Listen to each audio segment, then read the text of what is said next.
Hello everyone, welcome to bank IQ. Bank IQ में शुरू करते हैं नया साल 1 जनवरी 2019। आप सबको नव वर्ष की हार्दिक शुभकामनाएं। ये साल भगवान करे आपके जीवन में एक नई ऊर्जा लेकर आए और इस साल में आप अपने गंतव्य तक पहुंच सकें। और अगर आपको आपके गंतव्य तक पहुंचाने में मैं कोई भी भूमिका निभा पाया तो मुझे खुशी होगी। बेझिझक आप मुझे इंस्टाग्राम पे मैसेज करें। Connect with me on Instagram. वहाँ पे आप सारी बात रख सकते हैं, मुझसे बात कर सकते हैं। लगभग 50,000 स्टूडेंट्स ऑलरेडी इंस्टाग्राम पे मुझे मैसेज भेजते हैं और मैं उनके रिप्लाई करता हूँ। 1 जनवरी है आज और नए साल का आगाज है। इसी के साथ मेरे लिए एक पर्सनल माइलस्टोन भी है। मैंने आज 4.5 साल पूरे कर लिए हैं एज अ टीचर, बतौर टीचर 4.5 साल पूरे कर लिए हैं, जिसमें मैंने पिछले 3 साल ऑनलाइन में पढ़ाया है और उससे पहले के जो 2.5 साल थे वो मैंने ऑफलाइन में पढ़ाया है। बीच में 1 साल ऐसा था जब मैंने ऑनलाइन प्लस ऑफलाइन पढ़ाया है, इसीलिए ये ओवरलैप है, वरना आप इनको काउंट करेंगे तो 5.5 हो जाएंगे। लेकिन वो 1 साल ऐसा था जो मैंने ऑनलाइन और ऑफलाइन दोनों में पढ़ाया है, तो मुझे 3 साल ऑनलाइन और 2.5 साल ऑफलाइन का एक्सपीरियंस है। 4.5 साल मैंने पूरे कर लिए हैं। ये एक पुराना चित्र है मेरा, 2015 का शायद ये चित्र है, जब मैं क्लास में पढ़ा रहा हूँ और ये मैं इंग्लिश पढ़ा रहा हूँ। यहाँ पे मैं शायद एडवर्ब्स पढ़ा रहा हूँ, ये मेरे को याद नहीं है क्या पढ़ा रहा था। तो ये मेरे लिए भी एक पर्सनल माइलस्टोन है और मैं बहुत एक्साइटेड हूँ 2019 के लिए। बहुत बड़े बड़े प्लान्स हैं, बहुत सारी चीज़ों पे काम कर रहे हैं हम, जैसे कंटेंट मैनेजमेंट सिस्टम बना रहे हैं आप लोगों के लिए। कंटेंट मैनेजमेंट सिस्टम जो कि कंटेंट को मैनेज करना सिखाएगा आपको, डेडलाइंस देगा, टेस्ट सीरीज देगा, करंट अपडेट्स देगा, और भी बहुत सारे सरप्राइजेज हैं इन स्टोर। खैर अभी के लिए तो बैंक आईक्यू पे वीडियो को शुरू करते हैं। समय के साथ मैं आपको एक्सप्लेन करता जाऊंगा। सबसे पहला क्वेश्चन है कि इनमें से पहला राज्य कौन सा है जिसने महिला पुलिस वॉलंटियर स्कीम शुरू की है। महिला पुलिस वॉलंटियर स्कीम, ये जो स्कीम है, ये महिला और बाल विकास मंत्रालय ने मिनिस्ट्री ऑफ होम अफेयर्स के साथ मिलके शुरू करी है। आंध्र प्रदेश, गुजरात, मिजोरम, छत्तीसगढ़, कर्नाटक और मध्य प्रदेश, यहां सब पे शुरू करी है। लेकिन फर्स्ट स्टेट पूछा है तो फर्स्ट तो एक ही हो सकता है और फर्स्ट है हरियाणा। सो आंसर है हरियाणा। यहां पे एक बात और याद रखिए, क्योंकि पुलिस की बात हो रही है, तो भारत का सबसे बेस्ट पुलिस स्टेशन कौन सा है? वो है कालू। कालू पुलिस स्टेशन है बीकानेर में, राजस्थान में, बीकानेर डिस्ट्रिक्ट। और भारत का दूसरा बेस्ट पुलिस स्टेशन है कैंबल बे। कैंबल बे, और ये है अंडमान एंड निकोबार में। ठीक है। और तीसरा बेस्ट है फरक्का। वैसे तीसरा बेस्ट कोई नहीं पूछता, फरक्का वेस्ट बंगाल में। आप सिर्फ फर्स्ट और सेकंड याद रखिए। ये है भारत के 2 बेस्ट पुलिस स्टेशन। कालू है बीकानेर में, राजस्थान, और कैंबल बे अंडमान निकोबार में। अंडमान निकोबार में अभी अभी 3 आइलैंड ऐसे हैं जिनका नाम चेंज हुआ है। क्या आप बता सकते हैं कौन से 3 आइलैंड हैं जिनका नाम चेंज हुआ है? उनका पुराना नाम क्या था और नया नाम क्या है? देखते हैं कौन बताता है। यहां पे एक बात और याद रखिए, नीति आयोग ने अपनी डेल्टा रैंकिंग दी है, जिसमें जो भारत के बैकवर्ड डिस्ट्रिक्ट हैं, जिन्हें एस्पिरेशनल डिस्ट्रिक्ट बोलते हैं, उसमें यह बताया है कि नंबर 1 नंबर 2 कौन है। यानी सबसे ज्यादा इंप्रूवमेंट देखने को मिला, वो मिला विरुधुनगर। ये सुपर इंपॉर्टेंट क्वेश्चन बता रहा हूं आपको। विरुधुनगर है नंबर 1 नीति आयोग की डेल्टा रैंकिंग में, और विरुधुनगर है तमिलनाडु में। ठीक है, विरुधुनगर तमिलनाडु में, और दूसरे नंबर पे था नुआपाड़ा, और नुआपाड़ा जो डिस्ट्रिक्ट है वो है ओडिशा में। चलिए अब आगे बढ़ते हैं। रिजर्व बैंक ऑफ इंडिया की रिपोर्ट आई है जिसका नाम है report on trend and progress of banking in India. इसके हिसाब से भारत ने जो आईबीसी और सरफेसी एक्ट है उसके तहत कितना ऐसा पैसा है जो रिकवर किया, यानी कितना पैसा अगर रिजर्व बैंक ऑफ इंडिया जो है वो रिकवर नहीं करता, यानी बैंक्स रिकवर नहीं करते, तो वो नॉन परफॉर्मिंग एसेट बन जाता। ये पैसा है 40,400 करोड़ रुपए। ये वो पैसा है जो बैंक्स ने रिकवर कर लिया। आईबीसी की फुल फॉर्म अगर एग्जाम में पूछें तो इसको बोलते हैं insolvency and bankruptcy code. Insolvency and bankruptcy code. और सरफेसी तो आप जानते ही हैं, securitisation and reconstruction of financial assets and enforcement of security interests. काफी बड़ी फुल फॉर्म है, धीरे धीरे याद होगी, एकदम से याद नहीं होगी। रिजर्व बैंक ऑफ इंडिया के गवर्नर हैं शक्तिकांत दास। इनमें से भारत का राजदूत यानी एम्बेसडर कौन बना है लाइबेरिया कंट्री के लिए? लाइबेरिया कंट्री के लिए भारत के जो राजदूत हैं वो बने हैं वाई के सैलास थंगल। वाई के सैलास थंगल। देखिए 2 एम्बेसडर बहुत इंपॉर्टेंट है। अमेरिका के लिए बने हैं हर्षवर्धन श्रृंगला, ये भारत के नए एम्बेसडर हैं अमेरिका के लिए, हर्षवर्धन श्रृंगला। और बांग्लादेश के लिए हैं रीवा गांगुली दास। रीवा गांगुली दास। अगर ये दो आपको पता है तो ये सबसे इंपॉर्टेंट है, उसके अलावा ये भी आ सकते हैं, लेकिन यूजुअली जो इंपॉर्टेंट कंट्रीज होते हैं उन्हीं के पूछते हैं। जैसे चाइना का जरूर पूछेंगे एग्जाम में। चाइना का कौन है? विक्रम मिश्री। विक्रम मिश्री, इनसे पहले थे गौतम बम्बा वाले, लेकिन अब हैं विक्रम मिश्री। कौन सा स्टेट है जिसने लगभग 1600 करोड़ रुपए का टैक्स इकट्ठा करा है एक साल में, जो कि 30 साल के इतिहास में सबसे ज्यादा टैक्स इकट्ठा करा है? किसने करा है ये करा है अरुणाचल प्रदेश ने। अरुणाचल प्रदेश ने 1600 करोड़ रुपए का टैक्स इकट्ठा करके सबको चौंका दिया, और इनका टारगेट है 2000 करोड़ का अगले साल के लिए। 2000 करोड़। अरुणाचल प्रदेश के सीएम कौन है? मिस्टर पेमा खंडू। अभी अभी अरुणाचल प्रदेश में एक एयरपोर्ट बना है नया, जिसको बोलते हैं पासीघाट, और सिक्किम में बना था पैक्योंग। केरल में नया बना है कन्नूर, और तमिलनाडु में बना है टूटिकोरिन। तो ये नए एयरपोर्ट्स बन रहे हैं भारत में। अरुणाचल प्रदेश जो है 3 नए डिस्ट्रिक्ट भी बने हैं यहाँ पे। एक का नाम है पक्के केसांग, और ये पक्के जो है ये टाइगर रिजर्व भी है अरुणाचल में, याद रखिए, पक्के टाइगर रिजर्व। तो पक्के केसांग, दूसरा है लेपाराडा, और तीसरा है शियोमी। उस इंडियन अमेरिकन टीनेजर का क्या नाम है जिसने डिजिटल ट्रांसफॉर्मेशन हैकेथॉन जीत लिया? यह हुआ था कॉर्नेल यूनिवर्सिटी न्यूयॉर्क में। इसका नाम बताइए। इनका नाम है माहूम सिद्दीकी। माहूम सिद्दीकी सिर्फ 17 साल का भारतीय मूल का अमेरिकी बच्चा है। चलिए एक सवाल पूछता हूं, थोड़ा डिफिकल्ट है। एक खिलाड़ी है अर्जुन भाटी, ये न्यूज में क्यों आया? सिर्फ 14 साल का गोल्फ का खिलाड़ी है, इसने क्या कर दिया ऐसा जो ये न्यूज में चल रहा है? कौन सा पुलिस स्टेशन है जिसने भारतीय डाक यानी इंडिया पोस्ट के साथ मिलकर 10 डाक टिकट जारी करी है? 10। इन पे फोटो किसके हैं डाक टिकटों पे? वो लोग जिन्होंने अशोक चक्र को जीता है, उन सबके फोटो हैं। ठीक है, इस योजना का नाम है माई स्टैम्प स्कीम, मेरी डाक योजना। तो ये पुलिस स्टेशन है केओंझार। केओंझार कहां पे है? केओंझार है ओडिशा में। स्वच्छ सर्वेक्षण ने बेस्ट कैपिटल किसे डिक्लेयर किया है भारत का? सॉलिड वेस्ट मैनेजमेंट, यानी अपशिष्ट या जिसे बोलते हैं हिंदी में कचरा प्रबंधन। सॉलिड वेस्ट मैनेजमेंट सबसे अच्छा कैपिटल कौन सा करता है इंडिया का? सॉलिड वेस्ट मैनेजमेंट करता है सबसे अच्छा ग्रेटर हैदराबाद।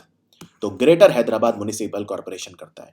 और भारत का सबसे क्लीन शहर कौन सा है? इंदौर है नंबर 1, भोपाल है नंबर 2, और चंडीगढ़ है नंबर 3। एक बात आपको और बता दूं, जो स्वच्छ सर्वेक्षण हुआ था अर्बन, उसके बारे में बता रहा हूं आपको, क्योंकि इंदौर और भोपाल अर्बन जगह है, रूरल नहीं है। हाँ, लेकिन रूरल जो हुआ था उसमें हरियाणा को बेस्ट स्टेट डिक्लेयर किया गया था, और अर्बन वाले में झारखंड को बेस्ट परफॉर्मिंग स्टेट डिक्लेयर किया गया था। इनमें से भारत का अगला राजदूत सोमालिया के लिए कौन बना है? सोमालिया को बोलते हैं कंट्री ऑफ द पायरेट्स, और सोमालिया की कैपिटल है मोगादिशु। तो सोमालिया में भारत की तरफ से जाएंगे राहुल छाबड़ा। अभी अभी कौन सा मंत्रालय है भारत का, कौन सा मिनिस्ट्री है जिसने एक बुकलेट रिलीज करा है, a handbook for students on cyber safety? Cyber safety को लेके हमें जागरूक होना चाहिए, क्योंकि हम डिजिटल इंडिया की तरफ बढ़ रहे हैं, और क्योंकि आंतरिक और बाहरी सुरक्षा यानी इंटरनल और एक्सटर्नल सिक्योरिटी होम मिनिस्ट्री देखता है, तो आंसर है होम मिनिस्ट्री। होम मिनिस्टर है राजनाथ सिंह, इनकी कॉन्स्टिट्यूएंसी है लखनऊ। अभी अभी एक किताब रिलीज हुई है जिसका नाम है early Indians, the story of our ancestor and where we came from. जो शुरू के भारतीय थे वो कहां से आए, हमारे पूर्वज कहां से आए भारत में, इस सब की कहानी है। इसको किसने लिखा है? इसको लिखा है टोनी जोसेफ ने। Tony Joseph. शेख हसीना बांग्लादेश की फिर से प्रधानमंत्री बन गई हैं। ये अब आपको पूछना है, जो सवाल आपसे पूछ रहा हूं मैं, this is going to her dash consecutive term, ये उनका लगातार कौन सी बार प्रधानमंत्री बनना होगा? 2009 में बनी थी, तो 2009 में पहली बार बनी, फिर 2014 में दूसरी बार बनी, अब 2019 में तीसरी, तो आंसर हो गया तीसरा। ये किसकी बेटी है? ये ज्यादा इंपॉर्टेंट सवाल है। देखिए, जैसे हम बोलते हैं फादर ऑफ द नेशन, तो हमारे तो हैं गांधी, पाकिस्तान के हैं जिन्ना, बांग्लादेश के कौन है? शेख मुजीबुर रहमान। शेख मुजीबुर रहमान को बंगा बंधु भी बोलते थे। आपने कभी इंडियन पाकिस्तान का या इंडिया बांग्लादेश जो मतलब टेस्ट में वो होते हैं मैचेस वगैरह, एशिया कप में इंडिया पाकिस्तान का भी हुआ था, तो बांग्लादेश में एक स्टेडियम में इनके नाम पे है बंगा बंधु स्टेडियम। तो बंगा बंधु बोलते थे शेख मुजीबुर रहमान को, जिनको फादर ऑफ बांग्लादेश बोलते हैं। ये उनकी बेटी है शेख हसीना। और इसकी आप ये भी पूछ सकते हैं इनकी पार्टी का क्या नाम है? It's a very good question. इनकी पार्टी का नाम है आवामी लीग।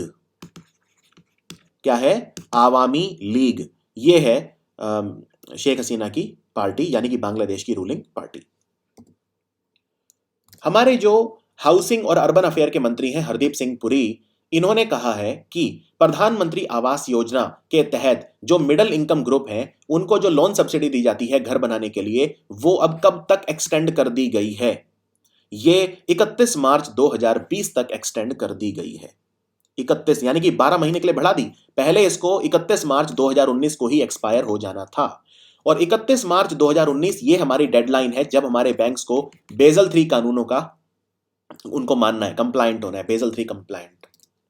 इनमें से इंटरनेशनल क्रिकेट में हाईएस्ट विकेट टेकर कौन रहे 2018 में? 2018 में सबसे ज्यादा विकेट किसने लिए? ये लिए बुमराह, जसप्रीत बुमराह इन्होंने लिए और ये हाईएस्ट विकेट टेकर बन गए। तो इन्होंने 78 विकेट्स लिए हैं इस साल। ठीक है, दूसरे नंबर पे कौन रहे? दूसरे नंबर पे रहे कगिसो रबाड़ा। कगिसो रबाड़ा, क्या आप बता सकते हैं कि कगिसो रबाड़ा ने कितने विकेट लिए हैं और ये कौन से देश के हैं? चलो विकेट्स तो बता देता हूं, 77 लिए हैं, लेकिन कगिसो रबाड़ा कौन से कंट्री के लिए खेलते हैं ये कमेंट्स में लिख के बताइए। हमारे पेट्रोल मंत्री हैं धर्मेंद्र प्रधान, ये हमारे तेल के मंत्री हैं, गैस के मंत्री हैं और कौशल विकास के मंत्री भी यही हैं, स्किल डेवलपमेंट। तो धर्मेंद्र प्रधान जो हैं, इन्होंने उज्ज्वल सैनिटरी नैपकिन योजना शुरू करी कौन से शहर में? इन्होंने ये शुरू करी भुवनेश्वर में, उड़ीसा की राजधानी भुवनेश्वर में। तो आंसर है भुवनेश्वर। भुवनेश्वर में ही हॉकी वर्ल्ड कप खेला गया था जो बेल्जियम ने जीता नेदरलैंड को हरा के। ब्लॉमफोंटेन कौन से देश की जुडिशियल कैपिटल है? देखिए साउथ अफ्रीका की 3 राजधानी है, प्रिटोरिया, ब्लॉमफोंटेन और जोहानिसबर्ग। तो आंसर है साउथ अफ्रीका। इसके जो प्रेसिडेंट है सिरिल रामाफोसा 26 जनवरी को भारत आएंगे हमारे गेस्ट बन के। इनमें से कौन सा अमेंडमेंट हुआ हमारे संविधान में, कौन सा संशोधन हुआ जिसमें हमने जो फंडामेंटल राइट था, राइट टू प्रॉपर्टी, उसको हटा दिया? ये कौन सा अमेंडमेंट था? ये था 44th अमेंडमेंट। सो आंसर है 44th अमेंडमेंट। हाइपरटेंशन किसे बोलते हैं? हाइपरटेंशन बोलते हैं जब हमारा ब्लड प्रेशर बढ़ जाता है। तो आंसर है इंक्रीज इन ब्लड प्रेशर। ठीक है, इंक्रीज इन हार्ट रेट को क्या बोलते हैं? Tachycardia. Decrease in heart rate को बोलते हैं ब्रेडिकार्डिया। ये हार्ट रेट क्या होता है? 1 मिनट में जितनी बार दिल धड़कता है उसे हार्ट रेट बोलते हैं, यानी 72 बार। एक आम आदमी का जो औसतन दिल धड़कता है 1 मिनट में, वो धड़कता है 72 बार। अगर इससे ज्यादा धड़के तो हार्ट रेट बढ़ जाएगी, यानी टैकीकार्डिया, और अगर कम हो जाए तो ब्रेडिकार्डिया। समझ में आया? और डिक्रीज इन ब्लड प्रेशर को क्या बोलेंगे? हाइपो का उल्टा हमेशा होता है हाइपो, तो उसे बोलेंगे हाइपोटेंशन। इनमें से रचेल हाइहो फ्लिंट अवार्ड किसे मिला best player of the year और one day player of the year? दोनों सम्मान मिले स्मृति मंधाना को। स्मृति मंधाना क्या कमेंट्स में लिख के बता सकते हैं कौन से राज्य से हैं? ठीक है, भारत की खिलाड़ी हैं, लेकिन कौन से राज्य से हैं इन्हें ये मिले अवार्ड? और अगर आपसे पूछें कि इसमें दूसरे नंबर पे कौन रही? दूसरे नंबर पे न्यूजीलैंड की खिलाड़ी है सोफी डेविन। तो एग्जाम में आ सकता है सोफी डेविन कौन से देश की खिलाड़ी है? न्यूजीलैंड। और स्मृति मंधाना जो है ये आपको कमेंट्स में लिख के बताना है, इन्हें मिले हैं ये अवार्ड। आपको एक चीज और बता दूं, यहाँ पे जो बेस्ट मेल खिलाड़ी होता है उसे मिलती है sir Garfield Sobers trophy. Sir Garfield Sobers trophy उस खिलाड़ी को मिलती है जो बेस्ट मेल खिलाड़ी होता है पूरे साल का आईसीसी के हिसाब से। केंद्र सरकार ने कहा है कि armed forces special power act Nagaland में बढ़ा दो। कितने महीनों के लिए या कितने साल के लिए बढ़ा दो? इसको 6 महीने के लिए और बढ़ा दिया गया है नागालैंड में। नागालैंड में एक नया एलिफेंट रिजर्व बना है जिसका नाम है सिंगफन। नागालैंड की कैपिटल है कोहिमा, यहाँ के मुख्यमंत्री हैं नीफ्यू रियो। और नागालैंड भारत का वो राज्य है जहां पे सबसे ज्यादा स्कूल ड्रॉप आउट रेट है 30%। टूटीकोरिन एयरपोर्ट बना है अभी अभी अंतरराष्ट्रीय एयरपोर्ट तमिलनाडु में। ये उनका कौन सा एयरपोर्ट होगा? तो ये टूटीकोरिन, ये अब इनका 5वां जो है वो एयरपोर्ट हो गया है तमिलनाडु का, याद रखिए। और केरल में बना है अभी अभी कन्नूर। इसके अलावा यहाँ पे अब चेन्नई, कोयम्बटूर, मदुरई और त्रिची, ये 4 एयरपोर्ट पहले से हैं। तो टूटीकोरिन यहाँ का 5वां एयरपोर्ट हो गया है। तो अब तो इसने केरल को भी पीछे छोड़ दिया क्योंकि केरल में 4 एयरपोर्ट हैं। केरल में अंतरराष्ट्रीय स्तर के 4 एयरपोर्ट हैं। कौन कौन से हैं? कोझिकोड, कोचीन, तिरुवनंतपुरम और नया बना है कन्नूर। सो ये था हमारा वीडियो आज का। नए साल में फिर से हैप्पी न्यू ईयर सबको, मेरी और प्रशांत धवन दोनों की तरफ से। और ये बस आपसे ये रिक्वेस्ट है कि इसको शेयर करो, ज़्यादा कुछ नहीं करना, बस जो भी अगर कोई व्हाट्सएप ग्रुप ज्वाइन कर रखा है उसमें डाल दो, या फेसबुक पे है तो अपनी वॉल पे डाल दो, और लोगों को भी बैंक आईक्यू के बारे में बताओ। थैंक यू सो मच और मिलते हैं कल एकदम शार्प। कई लोगों ने मुझसे पूछा वीडियो का टाइम फिक्स कर दो। मैं आपको अगले 2 दिन के अंदर बता दूंगा वीडियो का टाइम क्या रहेगा। एक और इंपॉर्टेंट बात, प्रशांत मवानी सर जो हैं आपके, वो हिंदू एनालिसिस इस चैनल पे किया करेंगे बैंक आईक्यू पे, क्योंकि इसमें वो बैंकिंग और एसएससी और ये जो लेवल है इस लेवल पे करेंगे जो आपके लिए रिक्वायर्ड है। और उस चैनल पे यूपीएससी के एक स्पेशल बहुत रिनाउंड फैकल्टी है अमित सैनी, उन्होंने हमें ज्वाइन कर लिया है। तो अमित सैनी क्या करेंगे यूपीएससी लेवल का स्टडी आईक्यू पे। तो आपको जो भी देखना है आप दोनों देख सकते हो, मवानी सर इस चैनल पे करेंगे और अमित सैनी सर करेंगे उस चैनल पे। इसके अलावा आपके लिए एक बहुत इंपॉर्टेंट चीज, डेली की जो बैंकिंग और फाइनेंशियल न्यूज है वो प्रशांत मवानी उसका एनालिसिस भी करेंगे, इवनिंग में वो वीडियो डेली आया करेगा। तो ना सिर्फ नॉर्मल न्यूज आएगी बल्कि बैंकिंग और फाइनेंशियल न्यूज भी इस चैनल पे डेली आया करेगी इवनिंग में प्रशांत मवानी के द्वारा। और हमारे दो विशिष्ट फैकल्टी हैं मैथ्स और रीजनिंग के लिए, एक तो है सचिन सेंगाल, ये पहले गुजराती में वीडियो बनाते थे हमारे स्टडी आईक्यू चैनल पे, लेकिन अब हिंदी में बनाएंगे आप लोगों के लिए। मैथ और रीजनिंग के फैकल्टी हैं और कम से कम 6 या 7 इंस्टीट्यूट में पढ़ाते हैं अहमदाबाद में, काफी अच्छे फैकल्टी हैं। और दूसरे फैकल्टी हैं तरुण झा, ये लखनऊ में काफी सारे इंस्टीट्यूट्स में पढ़ाते हैं, लेकिन स्टडी आईक्यू इन्होंने फुल टाइम ज्वाइन कर रखा है पिछले आई थिंक 8-9 महीने से। तो ये भी बैंक आईक्यू पे फुल टाइम पढ़ाएंगे आपको। इनके 2 वीडियो डेली आएंगे, एक रीजनिंग और एक मैथ, और इसमें डीआई पे फोकस रहेगा और पजल्स पे फोकस रहेगा जो एसबीआई पीओ में ज्यादा आता है। और सचिन सेंगाल फोकस करेंगे वैदिक मैथ और जो दूसरे तरह के क्वांट है उनके ऊपर। तो देखते रहिए बैंक आईक्यू और मिलते हैं कल इसी वक्त। Take care.